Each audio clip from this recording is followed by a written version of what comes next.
Hello everyone, welcome back to my channel, and in today's video I am going to give you tips to score 100% marks in numericals. Okay, so I'll tell you two things. One, the tips which you have to follow during the exam when you are performing your exam, and second, which you have to follow before the exam. So first thing which I'll tell you is during the exam tips. The first step is copy the data carefully. I'll give you one basic example here. You can relate it easily. What am I trying to say? जैसे ही बात करते हैं आपके 12th 11th या 4th 5th class की. Eight times what happens, आपने किया सही रहता है, आपका सब कुछ सही होता है, मेथड सही होता है, formula is correct and you think that your answer is correct, जो होता भी है, but still what happens, full marks नहीं मिलते हैं. वाई इट हैपेंस, क्यों होता है? क्योंकि हम क्या करते हैं, अगर 2+3 दिया है तो हम 2+2 कर देते हैं. तो वो एक छोटा सा डाटा हमारा पूरा आंसर गड़बड़ हो जाता है, जिसकी वजह से हमारे मार्क्स भी चले जाते हैं. तो यहाँ पे हमें क्या करना है, जैसे आपको एक एग्जांपल दिया है, पर्सन एक्स वाई है, ए एंड बी डाटा दिया हुआ है, तो नीचे उसको एज इट इज मैंने कॉपी किया है. अगर एक भी गलती होगी तो आपके जितने भी स्टेप्स हैं, वो स्टेप्स करने के मार्क्स तो मिलेंगे, लेकिन स्टिल सब कुछ सही होने के बाद भी फुल मार्क्स नहीं मिल पाएंगे. So the crux of the story is that make the table neatly. काम साफ होगा तो आपका जो डाटा भी है वो भी केयरफुली आप नोट करेंगे. अगर खिचड़ी बना देंगे तो सब कुछ गड़बड़ ही हो जाएगा. So the work should be neat and clean, the table should be neat and clean. You have to see the data very carefully. एक बार रीचेक कर लो एंड फिर जाके अपने आगे के स्टेप्स फॉलो करना स्टार्ट करो. अब देखते हैं दूसरा tip. So second tip is highlight the formula. This is very important. Highlight. अगर आपका न्यूमेरिकल किया है आपने, गड़बड़ भी हो जाती है, फॉर एग्जाम्पल आपकी कैलकुलेशन में मिस्टेक हो गई है, आपका आंसर मैच नहीं कर रहा है आंसर की से, तो टीचर को अगर दिखेगा यस फॉर्मूला आपका हाईलाइटेड होगा कि फॉर्मूला तो सही लिखा था, मे बी कैलकुलेशन में मिस्टेक है, तो वो आपके कुछ पॉइंट मार्क्स काट लेंगे. लेकिन अगर फॉर्मूला भी नहीं दिख रहा, आंसर भी गड़बड़ है, देन दे विल थिंक कि यार पूरा ही आपने गलत किया है. So make sure you should highlight the formula. Now let's see our third tip. The third tip is highlight the answer. So you have to highlight your answer. कुछ मत करो, ब्लैक पेन से एक रेक्टेंगल बना दो, या आपको जो जैसे हाईलाइट करना है आप वैसे हाईलाइट कर दो. फाइन. या अगर आपने पूरा ब्लू पेन से सॉल्व किया है तो आंसर ब्लैक से लिख दो. कुछ अलग करो सो दैट उस पर डायरेक्ट नज़र जाए कि हाँ ये आंसर है ये, क्योंकि टीचर के पास इतना टाइम नहीं होता कि वो आपकी एक एक चीज़, माइन्यूट चीज़ें देखें. उनके पास होगी उनकी आंसर की, they will match the answers and they will give you marks for it. So make sure you should highlight your answer. And अगर आप फॉर्मूला हाईलाइट कर रहे हैं और अपना आंसर हाईलाइट कर रहे हैं तो उससे क्या होगा कि एक इम्पैक्ट छोड़ेगा टीचर पे. Is must.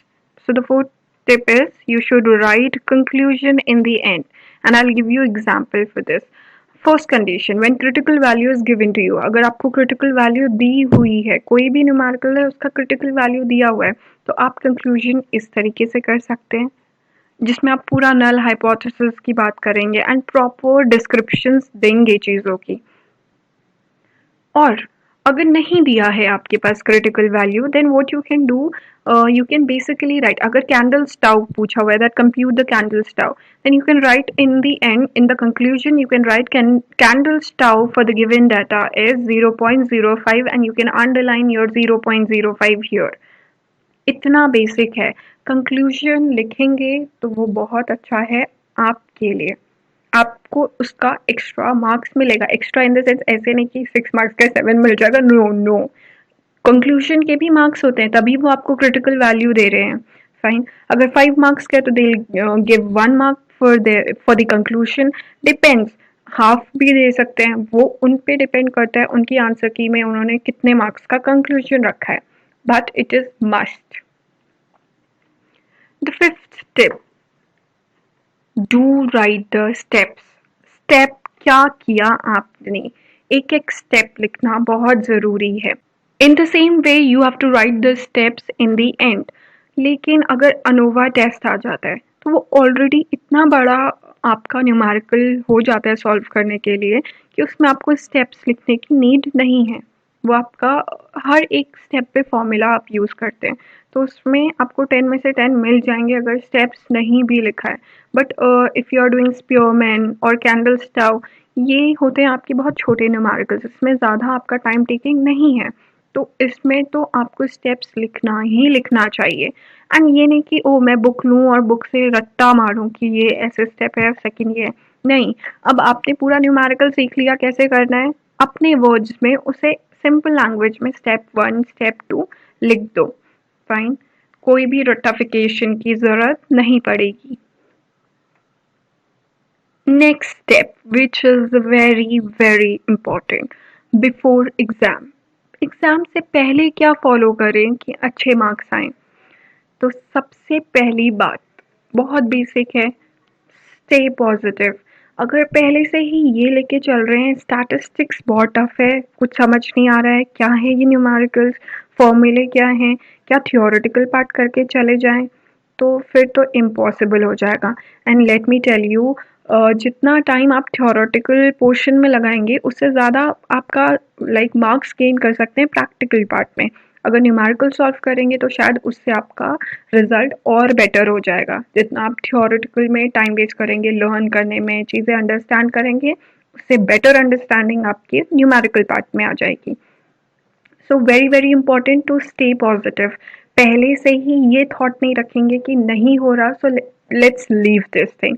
You have to try, बिना ट्राई करे don't make that assumption in your mind.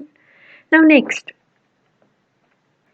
हमेशा सुना होगा practice makes a man perfect, but यहाँ थोड़ा सा डिफरेंट है।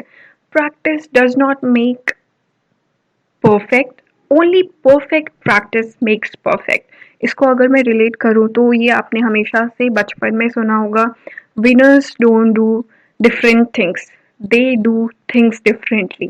तो आपका जो प्रोसीजर है आप कर तो रहे हैं, आप रोज़ रोज़ प्रैक्टिस कर रहे हैं लेकिन उसको एक प्रॉपर वे में नहीं कर रहे हैं, तो एग्ज़ाम में आप वो प्रॉब्लम फेस करेंगे। फॉर एग्जांपल, आप स्पीयरमैन की प्रैक्टिस कर रहे हैं तो आप क्या कर रहे हैं, घर पे पूरा टेबल बना के जल्दी जल्दी लिख रहे हैं। एंड जब सोल्यूशन कर रहे हैं आप कह रहे हैं यार फॉर्मूला तो पता है, चलो जल्दी जल्दी मैं अपने उसमें नंबर्स फिट करके एंड आई वैल्यूज रखने के बाद कैलकुलेट करता हूँ आंसर। तो आप इंटरप्रिटेशन भी नहीं लिख रहे हैं, आप कुछ नहीं लिख रहे हैं, बस कि हाँ मुझे सोल्यूशन आ गया। आपकी वो हैबिट इतनी हो जाएगी कि एग्जाम में भी आप एक ना एक स्टेप मिस आउट कर जाएंगे। So don't do that. Whenever you are practicing, practice it in a right way, ताकि उसकी आपकी वो प्रॉब्लम आगे जाके बिल्कुल भी ना हो, एग्जाम में वो चीज आपकी रिपीट ना हो। Follow all the steps and see your